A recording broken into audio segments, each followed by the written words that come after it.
BJP के नए अध्यक्ष का नाम आखिरकार तय हो गया है और इस नाम पर नरेंद्र मोदी, अमित शाह और आरएसएस तीनों की सहमति बन चुकी है। लेकिन असली खेल अब शुरू होने वाला है, क्योंकि यह व्यक्ति मोदी के बेहद करीब हैं, लेकिन उसकी जड़ें आरएसएस से भी गहरी हैं। सवाल उठता है कि अब जब यह आदमी बीजेपी का अध्यक्ष बनेगा तो क्या यह मोदी और शाह के साथ चलेगा या फिर आरएसएस के सिद्धांतों पर चलेगा? यह सबसे ज्यादा जरूरी है। सबसे दिलचस्प बात यह है कि यह वही शख्स है जिसने हरियाणा में नरेंद्र मोदी के साथ स्कूटर पर सफर किया था। दोनों साथ रहते थे, घूमते थे, मोदी के सबसे खास लोगों में से एक हैं। लेकिन पिछले कुछ महीनों से इस नेता को मुख्यमंत्री की कुर्सी से हटा दिया गया और दिल्ली बुला लिया गया। अब यहाँ केंद्र सरकार में मंत्री हैं और यही आदमी बीजेपी का अध्यक्ष बनने जा रहा है।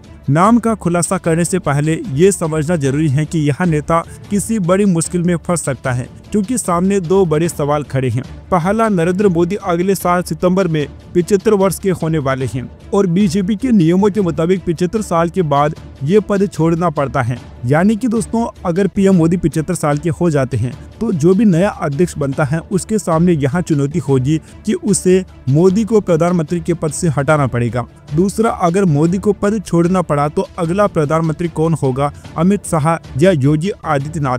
बीजेपी का यह नया अध्यक्ष इस पूरे खेल में किसकी तरफ खड़ा होगा, यह बड़ा सवाल है। बीजेपी का नया अध्यक्ष अब कौन होगा, इसका नाम तय हो चुका है।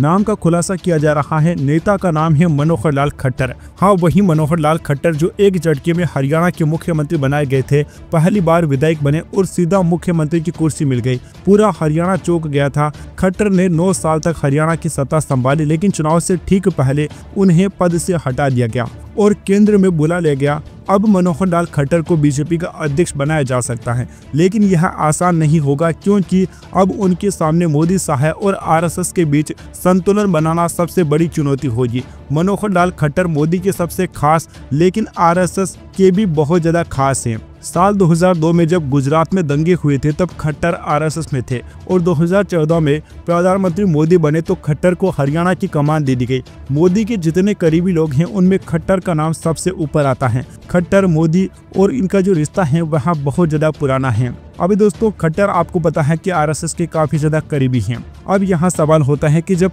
मान लीजिए अगर खट्टर को बीजेपी का नया अध्यक्ष बना दिया जाता है तो उनको बहुत ज्यादा सख्त डिसीजन लेना पड़ेगा। वह अगर बीजेपी की परंपराओं को निभाते हैं तो उन्हें मोदी को पद से हटाना पड़ेगा और फिर नया प्रधानमंत्री कौन बनेगा, ये भी सबसे बड़ी चुनौती होने वाली है। वैसे दोस्तों, आपकी इस नाम पर क्या राय है? अपनी राय नीचे कमेंट बॉक्स में जरूर बताइए।